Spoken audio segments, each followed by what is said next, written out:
बकरा ईद के हवाले से आज की रेसिपी कबाब की मैं आपके साथ शेयर करूंगी। थोड़ी सी डिफरेंट टेक्निक और टिप्स के साथ ये कबाब हम बनाएंगे। टेस्ट में भी इंशाल्लाह आपको बहुत यूनिक लगेंगे और बीफ के कीमे के साथ, मटन के कीमे के साथ इनको आप बआसानी बना सकते हैं। ईद उल अजहा के लिए ये परफेक्ट रेसिपी है।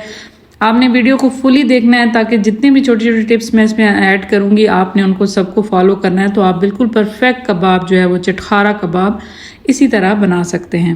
तो बढ़ते हैं अपनी रेसिपी की तरफ। यहाँ पे मैंने आधा किलो तकरीबन जो है ना वो कीमा ले लिया है। मेरे पास ये बीफ का कीमा है और इसको मैंने अच्छी तरह डिफ्रोस्ट कर दिया है। फ्रेश कीमे से बना रहे हैं या डिफ्रोस्ट किया कीमा तो उसका अच्छी तरह पानी आपने निकाल लेना है। यहाँ पे मीडियम साइज़ के 4 अदद प्याज हैं। आप चाहें तो इन्हें चॉपर में भी बारीक चॉप कर सकते हैं और अगर चॉपर नहीं तो इस तरह आप इसे ग्रेट भी कर सकते हैं। तो मैं जो है बारीक वाला ग्रेटर इसमें इस्तेमाल करूँगी और छोटा छोटा इनको हमने अच्छी तरह कद्दूकश कर लेना है। कद्दूकश करने का मकसद ये है कि इनके अंदर जितना भी पानी है एक्स्ट्रा उसको हमने बाहर निकालना है। प्याज के अंदर अच्छा खासा पानी होता है। आप देखें यहाँ मैंने सारा स्क्वीज़ आउट कर दिया और कितना ज़्यादा पानी इन प्याज़ों से निकलेगा। तो ये काम आप हथेली की मदद से भी कर सकते हैं, प्रेस करके पानी निकाल सकते हैं, वरना किसी मलमल के कपड़े में भी डाल के इनको अच्छी तरह जो है वो पानी निकाल सकते हैं। बारीक चॉप जो है वो सब्ज़ मिर्चें ऐड कर दी हैं, जिंजर और गार्लिक का पेस्ट 1 टेबल स्पून ऐड हो गया और प्याज जो है वो हमने इसके अंदर ऐड कर दिए हैं। इसके बाद जो है ना मैं यहाँ पे 1 अंडा इसके अंदर शामिल करूँगी और चप्पल कबाब मसाला ऐड करूँगी।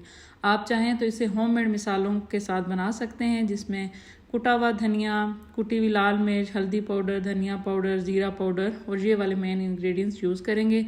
लेकिन मैं इसे डब्बे के मसाले के साथ बना रही हूँ, क्विक बना रही हूँ, इस वजह से यूज़ कर रही हूँ। और इसका एक फ़ायदा ये भी होता है कि इसके अंदर भुने हुए चने का जो है ना अंदर जो है वो पाउडर वगैरह मिक्स होता है। तो अगर आपने क्विक बनाना है तो ये यूज़ कर सकते हैं। अदरवाइज़ आप बेसन को थोड़ा सा 2 टेबल स्पून भून के वो भी ऐड कर सकते हैं। मकई के आटा है अगर 2 टेबल स्पून, उसको भी आप थोड़ा सा हल्का सा रोस्टेड करके ऐड कर सकते हैं। तो ये सारी चीज़ें बाइंडिंग का काम करते हैं, बहुत अच्छे हमारे कबाब जो है वो इसमें बाइंड हो जाते हैं।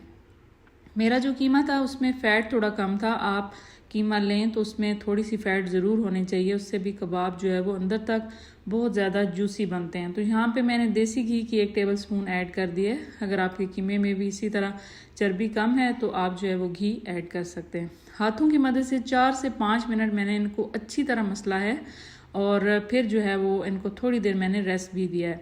अब बारी आती है इनको फ्राई करने की। तो ऑयल को गर्म करते हैं और हथेली पे एक एक करके हमने कबाब लेना है। हाथों पे आपने अच्छी तरह जो है वो पानी ऐड कर लेना है। इनकी जो शेप है वो 3 फिंगर्स की मदद से मैं दूंगी और इंशाल्लाह ये कबाब जो है ना टेस्ट में भी आपको काफ़ी यूनिक और डिफरेंट लगेंगे। तो हथेली पे जो है वो इसी तरह 3 फिंगर्स को मैं डीपली प्रेस करूँगी तो इस तरह के जो है ना शेप आ जाएगी जिस तरह मुझे रिक्वायर्ड है। बहुत बआसानी आप 1 से 2 दफ़ा प्रैक्टिस करें तो ये वाली शेप बहुत इजीली बना सकते हैं। और इन कबाबों को जो है वो मैंने चटखारा कबाब का नाम दिया है। बिलीव मी कि आप रेगुलर कबाब जो शामी कबाब और चप्पल कबाब वगैरह बनाते हैं उनसे ये काफ़ी अच्छे और यूनिक टेस्ट में डिफरेंट लगेंगे। लेकिन इनको बनाया मैंने चप्पल कबाब के मिसाले के साथ ही है, तो आप भी एज इट इज़ बना सकते हैं, वरना बहुत इजीली बेसिक से जो होममेड मिसाले हैं उनके साथ बना सकते हैं। मिसाले अगेन रिपीट कर देती हूँ। आपने इसमें दरदरा सा जो है वो साबुत धनिया ऐड करना है, आपने इसमें कुटी हुई लाल मिर्च ऐड करनी है, सॉल्ट ऐड करना है, हल्दी पाउडर, धनिया पाउडर, ज़ीरा पाउडर या इसकी जगह आप गरम मसाला पाउडर और लाल मिर्च पाउडर, ये बेसिक से मिसाले आप ऐड करके भी बना सकते हैं। और बाइंडिंग के लिए चीज़ें मैंने आपको बताई वो ऐड करें। शैलो फ्राई करने के बाद आप देखें कितनी यूनिक सी लुक आई है। ईद उल अज़हा की बेशुमार रेसिपीज़ आ रही हैं। मेरे चैनल को ज़रूर सब्सक्राइब कीजिए और इसी के साथ मुझे दीजिए इजाज़त। अल्लाह हाफिज़।